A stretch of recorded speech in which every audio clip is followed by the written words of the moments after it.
batugendereye muri uyu munsi. Encore une fois, j'accueille tous les visiteurs qui sont parmi nous aujourd'hui. Murakaza neza kandi mwisange mu nzu y'Imana Data wa twese. Soyez les bienvenus, sentez-vous à l'aise dans la maison de votre Père. Ndashimira nanone ababwiriza bandi bambanjirije. Je remercie aussi les autres prédicateurs ou prédicatrices qui sont passés ici avant moi. Cyane cyane igitekerezo cy'abana. Surtout pour l'histoire des enfants. Igihe cyahitaga navugaga nti dushatse twanakitahira tuhashije gufata ririya somo twahigiye. Et pendant l'histoire, je me disais, on peut même arrêter par ici parce qu'on a eu un bon message à travers cette histoire. Est-ce que c'est vrai? Tumashije kumenya urukundo Imana idufitiye ibyo ntibyadufasha kubaho mu buzima bwacu bwa Kristo bwa buri munsi. Si nous savons l'amour que Dieu a pour nous, est-ce que c'est pas vraiment assez pour nous aider à passer à travers la vie de tous les jours? Imana rero ikomeze ibaho umugisha mwese. Que Dieu continue à vous bénir tous. Mbere yo gutangira mureke dusenge. Avant de commencer, on va prier.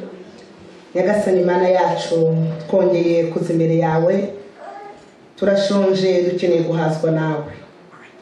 Turakwinginze kugira ngo ubashe gufungura amaso y'imitima yacu, ufungure amatwi yacu Nyagasani kugira ngo tubashe kumva ndetse no kubona icyo dushaka. Turaheza imbaraga zose z'umwanzi kandi turaguhamagaye Yesu kugira ngo uzubane natwe. Reka umwuka wawe wera azatuyobore. Njye uhagaze imbere y'ubwoko bwawe Nyagasani ntacyo ndicyo, ariko ndaguhamagaye kugira ngo uzumfashe Nyagasani. Ibyo mvuga ngaha ntibibe ibyanjye, ahubwo w'ibyo wantumye ku bw'icyubahiro cyawe, izina rya Yesu, amen. Ese ushobora kureba mugenzi wawe ukwicaye iruhande ukabanza ukamwitegereza mu maso ukongera ukamubwira uti isabato nziza? Est-ce que vous pouvez regarder la personne qui est assise à côté de vous, lui souhaiter un bon sabbat? Isabato umunsi twibuka ko Imana yaturemye. Le sabbat qui nous rappelle que Dieu nous a créés. Tukibukamo ugucungurwa kacu. Et qu'il nous a sauvés. Uwo munsi ni umunsi ukomeye cyane. C'est un jour spécial. Twihuta rero mureke dusome amagambo tubona muri Luka 15. Rapidement, on va lire en Luc chapitre 15. Kuva ku murongo wa 11. À partir du verset 11. Turasoma mu Kinyarwanda. On va lire en Kinyarwanda. Ceux qui ont les Bibles en français, vous pouvez suivre. Amen. Mutwe w'amagambo uravuga uti umugani w'umwana w'ikirara. Kandi arababwira ati, hariho umuntu ufite abahungu babiri. Umuhererezi abwira se ati, data mpa umugabane w'ibintu unkwiriye. Nuko agabanya amatungo ye.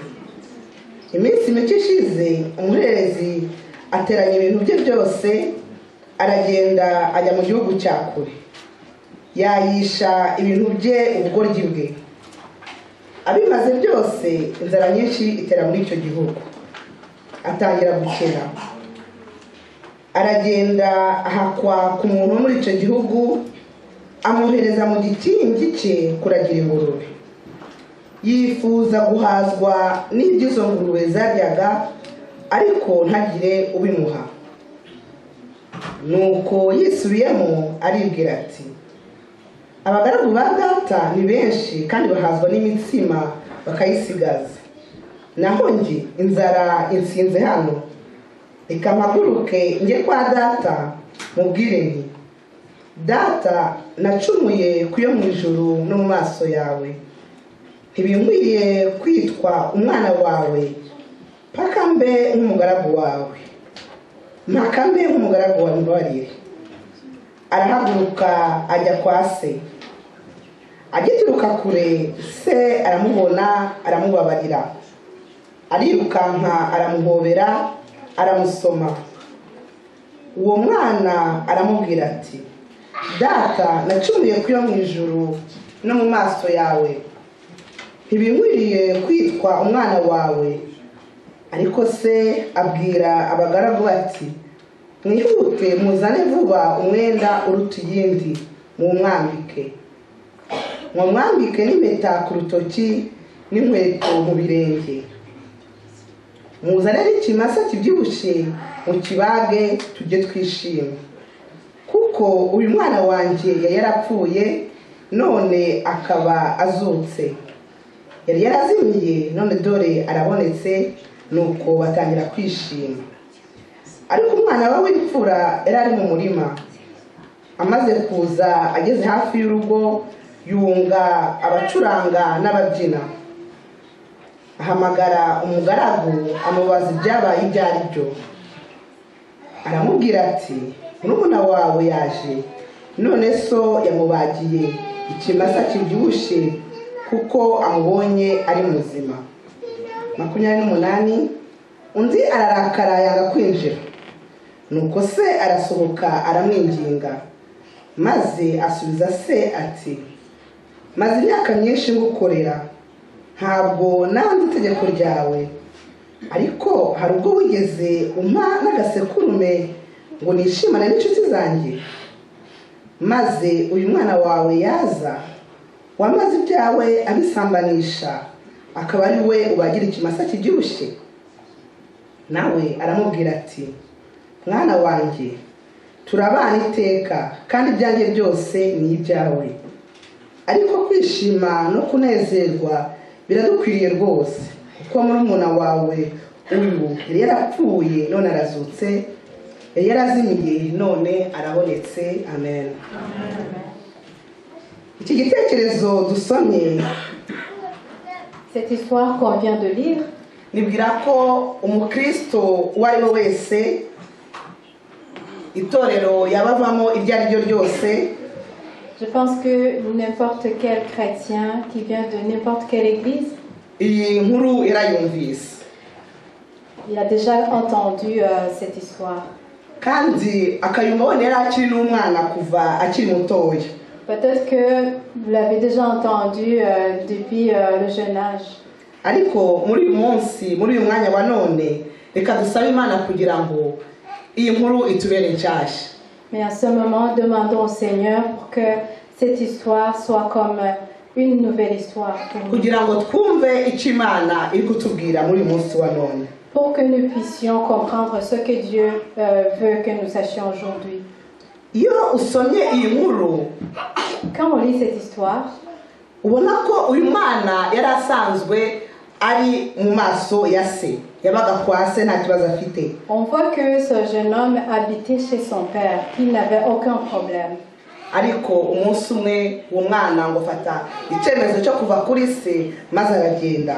Mais un jour, il a pris la décision de quitter son père et partir.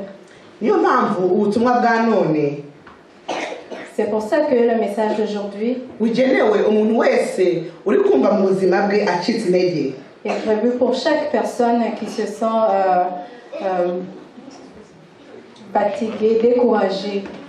Uri kumva hari aho yarari ariko uyu munsi karahageze, qui voit qu'il était déjà rendu quelque part, mais aujourd'hui ça ne va plus. Wenda iyo urebye ubuzima bwawe urareba ukuntu kera wakoreraga Imana, ariko uyu munsi ugasanga izo mbaraga wayikoreraga kera ntabwo arizo ufite uyu munsi. Peut-être que tu vois que avant tu étais vraiment, tu travaillais pour le Seigneur, tu servais le Seigneur avec toutes tes forces, mais qu'aujourd'hui tout a changé, tu as vraiment beaucoup reculé. Uzumva nk'abantu bakuze cyane niwe bakunda kubivuga. C'est souvent les vieilles personnes. Ati kera njyewe nkiri umusore nakoraga ibi ngibi. Les personnes âgées disent souvent, quand j'étais jeune, je faisais ci, je faisais ça. On allait prêcher loin, on faisait des conférences un peu partout.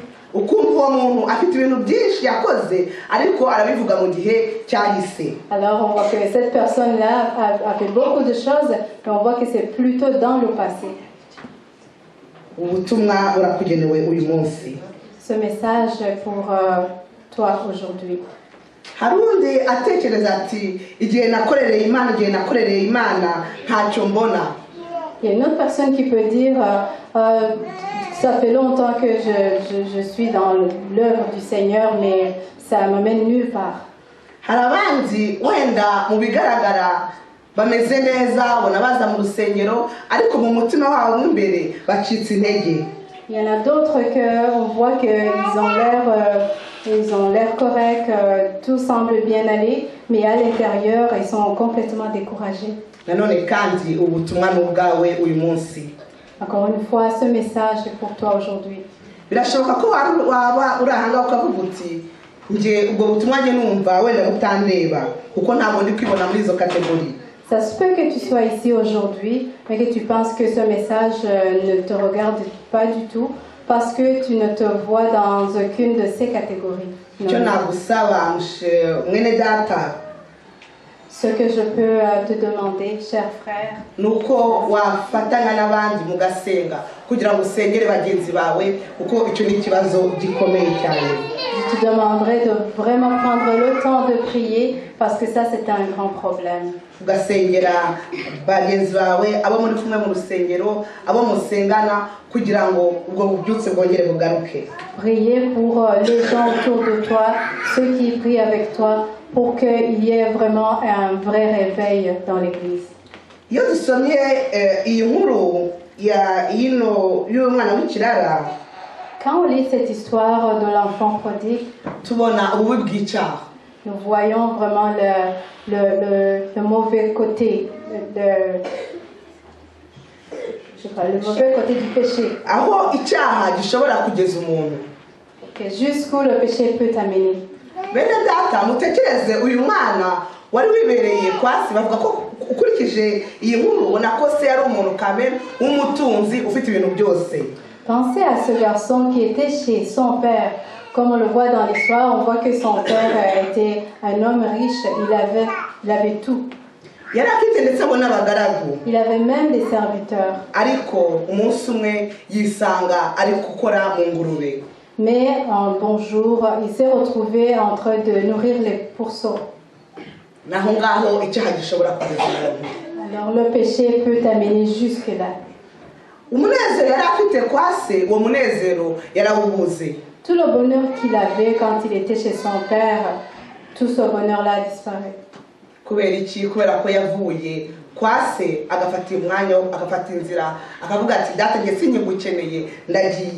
Pourquoi? Parce qu'il a quitté son père, il a dit je n'ai plus besoin de toi père et il s'en est allé.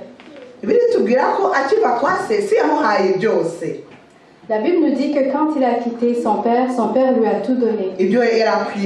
Tout ce qui lui était dû. Il dit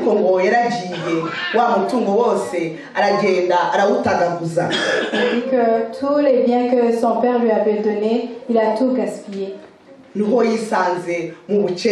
Alors il s'est retrouvé dans une pauvreté. Il s'est retrouvé dans de sérieux problèmes. Bene data aho nagira ngo tugere muri aka kanya nukureba intambwe uyu mwana yakoresheje. Chers frères et sœurs, j'aimerais qu'on puisse voir en ce moment les pas que ce jeune a fait.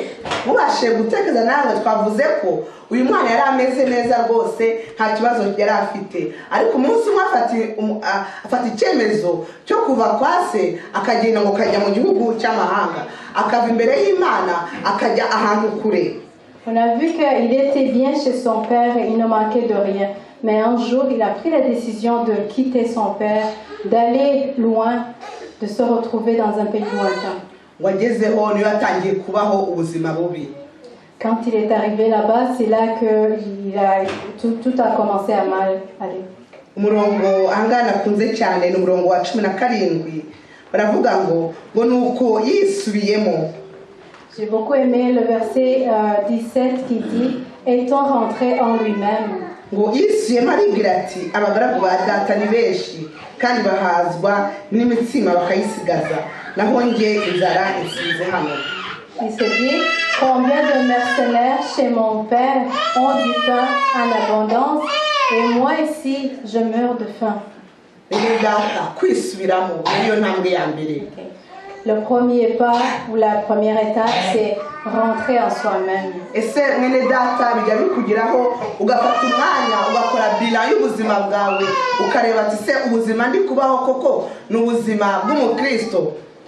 que ça t'arrive des fois de prendre vraiment le temps de faire le bilan de ta vie et te questionner, est-ce que la vie que je mène présentement, est-ce que c'est une vie digne d'un chrétien? Hari abantu bahora bajagaraye mu mbone kuvuga iryo jambo bahora birukanka nta mwanya numwe bagira ubafate ufate nk'isaha imwe uvuga uti ubuzima bwanjye bumeze bute. Il y a des gens qui sont tout le temps stressés, qui courent à gauche à droite et qui n'ont même pas une heure de temps de prendre et dire ok, ma vie elle est comment en ce moment. Kuko ndibwira ko iyo umuntu yashobora kuza akabaza uyu mwana ati ese so ninde.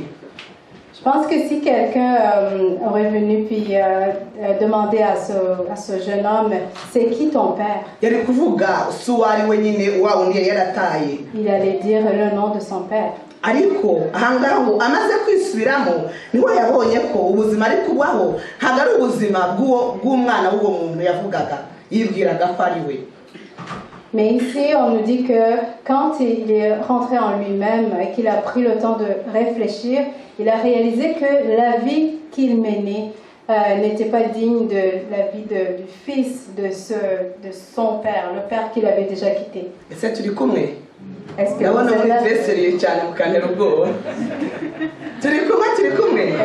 est ensemble? Il est rentré en lui-même. Il faut qu'on fasse la même chose, nous aussi. Aujourd'hui, nous sommes appelés des chrétiens, donc des gens qui appartiennent en Christ. Est-ce que si tu regardes bien ta vie, est-ce que tu es digne de ce nom? Kuko amaze kwisubiramo niho amaso ye yafungutse akabona ati ubuzima n'ubuhe ndi kubamo. Donc la deuxième étape ou le deuxième pas qu'il a fait, c'est d'ouvrir ses yeux. Après qu'il soit rentré en lui-même, il a ouvert les yeux. Bene data biradukwiye ko dufungura amaso tukamenya ubuzima turimo.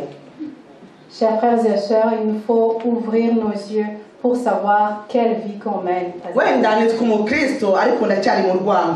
Peut-être que je m'appelle un chrétien, mais que j'ai de la haine en moi.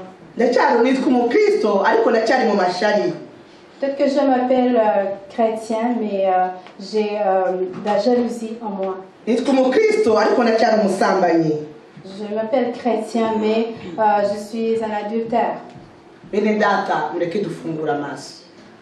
Chers frères et sœurs, ouvrons nos yeux. Alléluia. Alléluia. Alléluia. Dufungura amaso ko satani araza akatuzana nk'ibitotsi nkaho ntacyo tureba. Ouvrons nos yeux parce que le but de Satan c'est de t'amener comme un sommeil pour que nous soyons là les yeux ouverts mais sans vraiment voir quelque chose. Ngo amaze gufungura amaso uyu musore. Lorsqu'il a ouvert ses yeux, ce jeune homme, il a avoué son péché. Il a avoué qu'il a péché contre Dieu et contre son Père.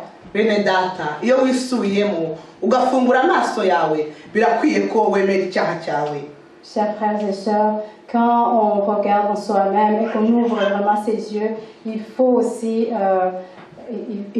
accepter qu'on a péché. C'est quelque chose qui est vraiment difficile à avouer qu'on a péché.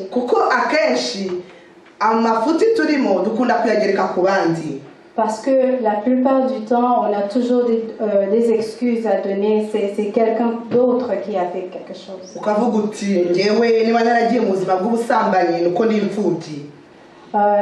Souvent, on peut dire oh, si je vis dans la débauche, si je commets l'adultère, c'est que je n'ai personne, je suis orphelin ou orpheline.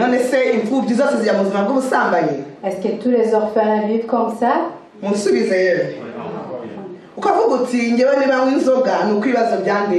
Tu dis, si je bois de l'alcool, c'est que j'ai beaucoup de problèmes. Est-ce que tous les gens, toutes les personnes qui ont des problèmes, ils se trouvent refuge dans l'alcool ou dans le tabac?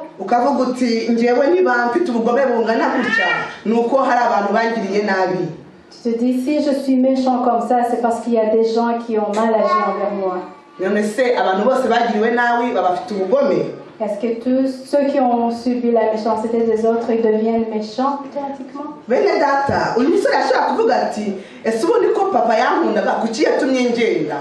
Ce jeune homme aurait pu dire, oh, ben, si mon père m'aimait vraiment, pourquoi il m'a laissé partir? C'est lui qui avait beaucoup d'expérience de la vie, pourquoi il m'a laissé partir? Mais c'est pas ça qu'il a dit. Il a avoué qu'il a péché. Alléluia. Ce jeune homme a avoué qu'il a péché. Après avoir avoué, c'est là qu'il a pris la décision.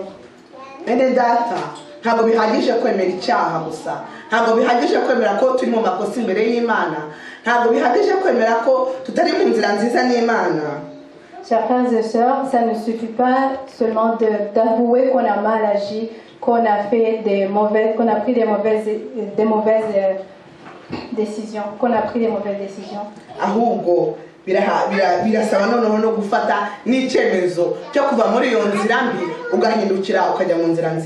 Mais il faut aussi prendre la décision de quitter la mauvaise voie et de changer.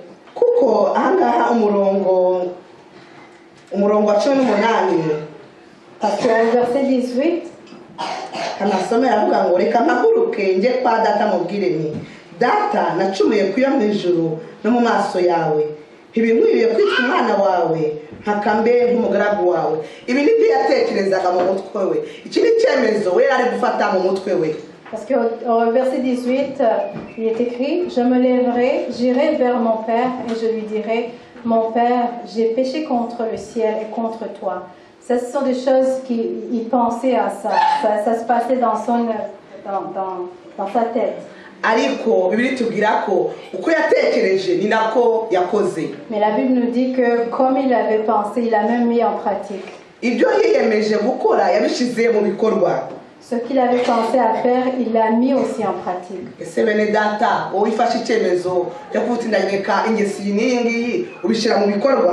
Est-ce que vous, quand vous prenez des décisions quelconques, est-ce que vous les mettez aussi en pratique?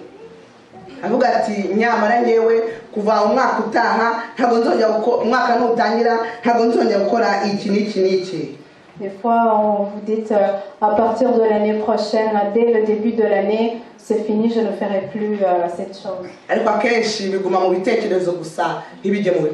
Mais la plupart du temps, ça reste seulement dans les pensées, on ne met pas en pratique. Alléluia. Est-ce que vous êtes là? Alléluia. Amen. Mukanguke. Onuko uwo mwana afata icyemezo ngo aragenda ngo asanga se. Alors ce jeune garçon a pris la décision, il est parti vers son père. Batubwira ko ngo se ngo yahagurutse umwana yaragendaga ngo se yaje we yiruka. Alléluia. On nous dit que le garçon marchait tout simplement, mais que son père, quand il a vu, il a couru. Chers frères et sœurs, notre Dieu nous attend.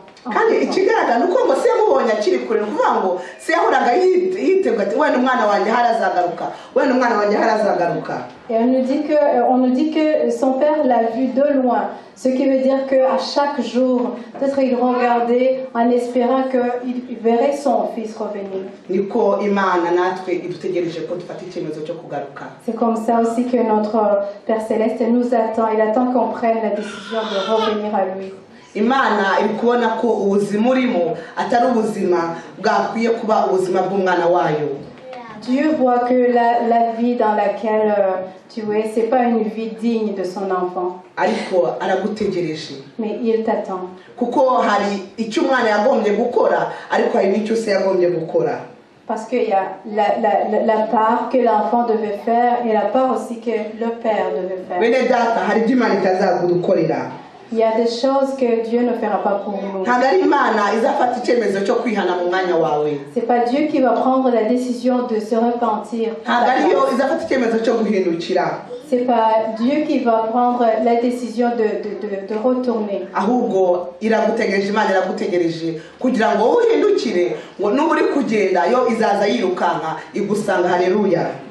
Mais il t'attend parce que il attend juste que tu te détournes de tes mauvaises voies, et quand tu seras en train de marcher, lui, il va courir vers toi. Est-ce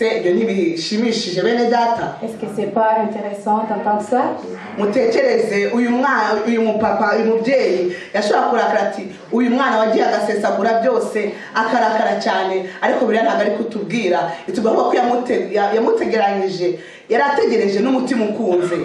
Parce que le père aurait pu se fâcher et dire cet enfant, il a tout gaspillé. Les biens que je lui ai donnés, il les a tous gaspillés. Il aurait pu se fâcher et ne pas être content de revoir son fils, mais ça n'a pas été le cas.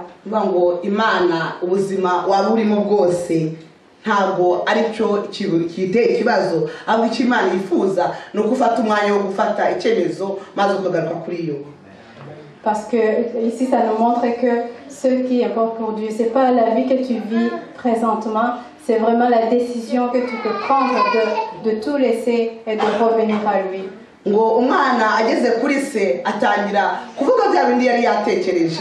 Quand le fils est arrivé à son père, il a commencé à dire les mots qu'il avait déjà pensés. Quand il disait Père, j'ai péché contre toi, je suis plus digne d'être appelé ton fils.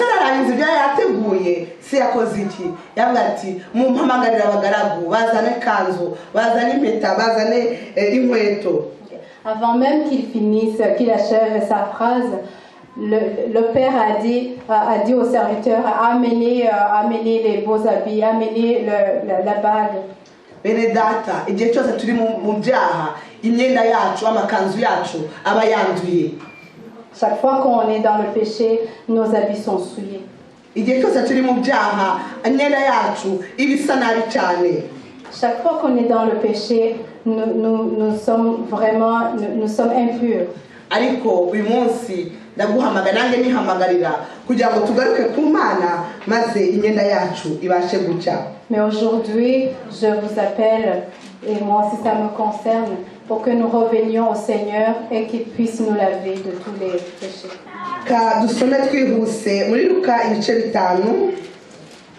On va lire en Luc chapitre 5. À partir du 17e verset. Elle va lire en Kinyarwanda, vous pouvez suivre en français, ceux qui ont les Bibles en français. Onuko ku munsi umwe muri iyo yarigishaga abafarisayo n'abigisha amategeko bari bicaye aho bavuye mu birorero byose by'i Galilaya n'i Yudaya n'i Yerusalemu, kandi imbaraga z'umwami Imana zari muri we zo kubakiza. Nuko abagabo bazana umuntu ku ngobyi waremaye bashaka kumwinjiza ngo bamushire imbere ye. Babuze aho bamwinjiriza kuko abantu babuzuye, burira hejuru y'inzu bamucisha mu mategura, bamumanura na n'ingobyi hagati yabo imbere ya Yesu. Abonye kwizera kwabo aravuga ati, wa mugabo we, ibyaha byawe urabibabariwe. Abanditsi n'abafarisayo batangira kwiburanya bati, uyu ninde wigereranije? Ninde ushobora kubabarira ibyaha uretse Imana yonyine? Maze Yesu amenya ibyo biburanya, arababaza ati, muriburanya iki mu mitima yanyu? Icyoroshe ni ikihe? Ari ukuvuga nti ibyaha byawe urabibabariwe, cyangwa nti byuka ugende? Ariko umenya yuko umwana w'umuntu afite ubutware mu isi bwo kubabarira abantu ibyaha. Nuko abwira icyo kirema ati, ndagutegetse byuka wikorere ingobyi yawe utahe. Muri ako kanya abyuka imbere yabo, yikorera ingobyi yari ajyanyeho atahimbaza Imana. Bose barumirwa bahimbaza Imana, baterwa n'ubwoba bati uyu munsi wa none tubonye ibitangaza. Iyo dusomye iyi nkuru nanone, lorsqu'on lit cette histoire, tubona itangaje. vous voyez que c'est une histoire étrange. Kuko bavuga ngo hari abafarisayo n'abigisha amategeko bari bicaye aho ngaho hamwe na Yesu. Parce qu'on nous dit qu'il y avait des pharisiens et des scribes. Kandi abo bafarisayo bari bavuye ahantu hirya no hino hatandukanye, bari benshi. Et on nous dit qu'ils étaient nombreux venant de différentes régions. Bari bicaye imbere ya Yesu, kandi Yesu ngo muri we yari afite imbaraga zo kubakiza. Ils étaient assis devant Jésus et on nous dit que Jésus avait le pouvoir en lui de les guérir. Ariko se muri bo muri abo bari bicaye aho imbere ya Yesu hari n'umubashije gukira? Est-ce que vous pensez que tous ceux qui étaient assis là devant Jésus, est-ce qu'il y en a un qui a pu être guéri? Turi kumwe? Bavuga ko bari imbere ya Yesu, bari imbere y'umugabo ufite imbaraga, bari imbere y'umuntu muri we wari ufite imbaraga zo gukiza ari mu mubiri ndetse n'umutima. On nous dit qu'ils étaient là devant lui, devant quelqu'un qui avait beaucoup de pouvoir, le pouvoir de guérir les maladies physiques et les maladies spirituelles. Ariko nubwo bari bicaranye nawe kuva kare, nta numwe wigeze abasha kugira gute gukizwa. Mais même s'ils ont passé beaucoup de temps avec lui comme ça, il n'y en a pas un qui a pu être guéri. Bene data, ibintu bikatureho. Chers frères et sœurs, que cela ne nous arrive pas. Ko tuba turi kumwe na Yesu ufite byose ariko ntitubashe kubona imbaraga ze mu buzima bwacu. Que nous soyons avec Jésus mais que nous ne voyons pas sa force se manifester dans notre vie. Wenda abo bafarisayo bari gutaha nabo bigisha amategeko akavuga ati uyu munsi twirirwanye na Yesu. Ces pharisiens, ces scribes auraient pu rentrer chez eux en disant on a passé une bonne journée avec Jésus. Ese hari icyo bari bungutse ko babirirwanye na Yesu? Est-ce qu'ils ont eu quelque chose de spécial en passant avec la journée avec Jésus? Est-ce que quelque chose avait changé dans leur vie juste parce qu'ils ont passé la journée avec Jésus?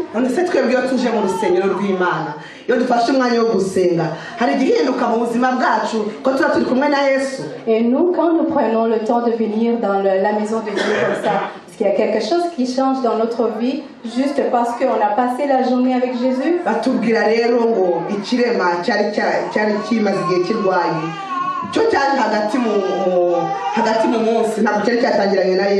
Alors ici on nous parle d'un paralytique que ça faisait longtemps qu'il était malade, puis on nous dit qu'il est venu à mi-journée, il n'avait pas passé toute la journée avec Jésus. Il a essayé d'aller vers Jésus, mais il ne pouvait pas trouver un chemin pour arriver à lui.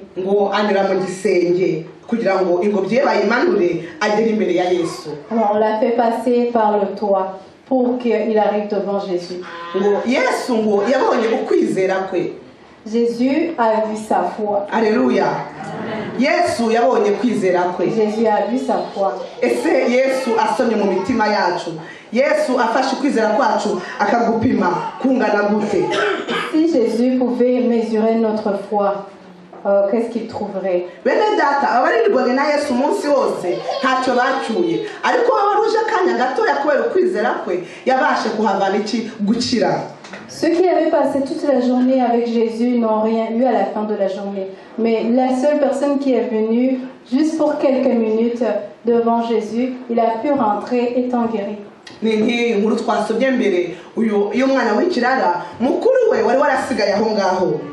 C'est comme l'histoire qu'on vient de lire de l'enfant prodigue, que son frère qui était resté à la maison avec son père. On dit que quand il est revenu des champs, il s'est demandé mais qu'est-ce qui se passe chez nous? On lui a dit que son petit frère qui était parti, il était de retour. La Bible nous dit qu'il s'est fâché.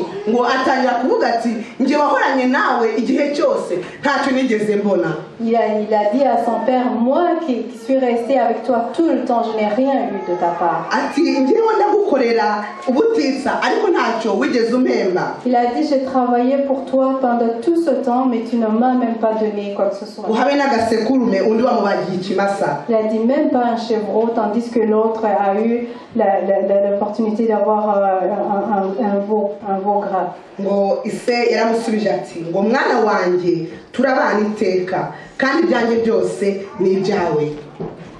Son père lui a répondu, mon cher fils, tu es avec moi tout le temps et tous mes biens t'appartiennent.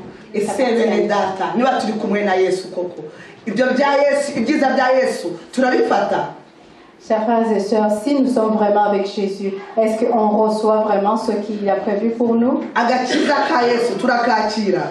Le salut qu'il a pour nous, est-ce qu'on le reçoit?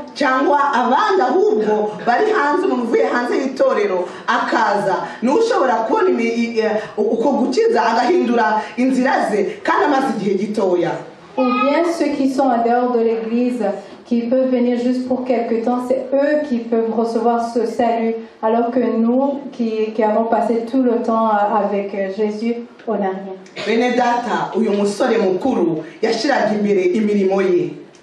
Chers frères et sœurs, ce garçon, ce fils aîné, ce qu'il montrait seulement ses œuvres, ce qu'il a fait. Il disait, j'ai fait ci pour toi, j'ai fait ça pour toi. Mais il ne savait pas, il ne connaissait pas vraiment qui était son père. Il ne savait pas que son père était très miséricordieux. Il ne savait pas que son père était un père très aimant. Est-ce que nous connaissons notre père? Est-ce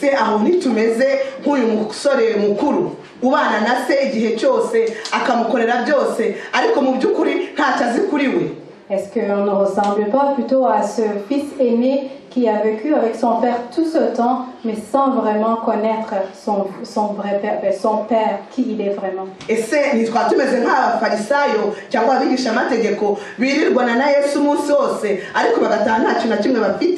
Est-ce qu'on ne peut pas ressembler à ces pharisiens, ces scribes qui passent toute la journée avec Jésus, mais sans recevoir quoi que ce soit de lui? Le titre de ce message s'appelle Lève-toi. Chers frères et sœurs, Dieu nous appelle de nous lever.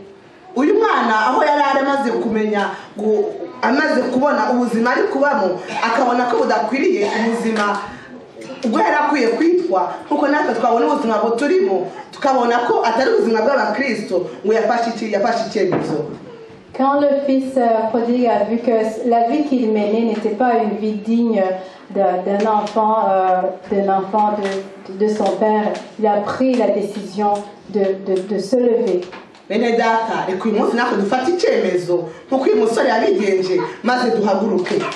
frères et sœurs, nous aussi prenons la décision de nous lever. wenda hari bizatugora ariko reka tumere nka kino uno muntu wari urwaye wahagurutse akabona ko kugera kuri Yesu bigoye ariko agakoresha ukwizera kwe kose maze akagera imbere ya Yesu. Peut-être que ce ne sera pas si facile que ça, mais soyons comme ce paralytique aussi qui a vu que ce n'était pas facile d'arriver devant Jésus, mais grâce à la foi qu'il avait, il a pu y arriver. Mureke ibiturangaza byose ibidushira mu bitotsi tubireke maze duhaguruke dusange Yesu. Mettons de côté tout ce qui nous distrait et allons vers Jésus. Yesu abaho umugisha. Que Dieu nous bénisse.